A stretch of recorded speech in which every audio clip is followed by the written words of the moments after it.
Vīriešu un sievietes ego ir tieši tāpat atšķirīgs kā vīriešu un sievietes mīlestība. Ja?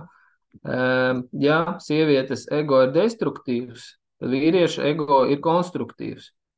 Un te ir tas moments, ja, par to, ka mēs nevaram, atkal cilvēkiem problēma šodien ir, ka visi mēģina pielīdzināt abus dzimumus, vienādi dzimumi, ja, un tad vienādi uztveram, vienādi reaģējam, tad mēs vispār necik neesam vienādi. Mēs esam pilnībā pretēji, iekšējā apziņas procesa mums norisinās pretēji, ne vīrietim un sievietei, ja. Un te ir tas moments, kamēr mēs to nesapratīsim, neiemācīsimies sevi kā dzimumu un otru dzimumu izprast, ja, mums nav vispār izredzi nekādas normālas attiecības izveidot. Ne ar vienu. Ja? Mēs paši sevi grausim un grausim jebkuru cilvēku, ar ko stāsimies attiecībās. Ja? Tā attiecības ir divu cilvēku sistēma, kuru veido viens cilvēks. Lai tas viens cilvēks viņu izveidot, viņam ir jābūt zināšanām par abiem dzimumiem. Ja? Tātad kā vīrietis un sieviete funkcionē.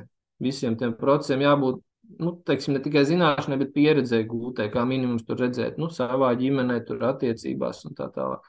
Ja tev nav tā pieredze gūta, tev viņa būs jāapgūst dzīves laikā, jāsaprot, kā tas viss notiek un tā tālāk, un tad salikt pa plauktiņiem, to, ko es teicu, tos pamatblokus ielikt savā dzīvē, uz kuriem bāzēsies tev vērtību pārliecības sistēmas.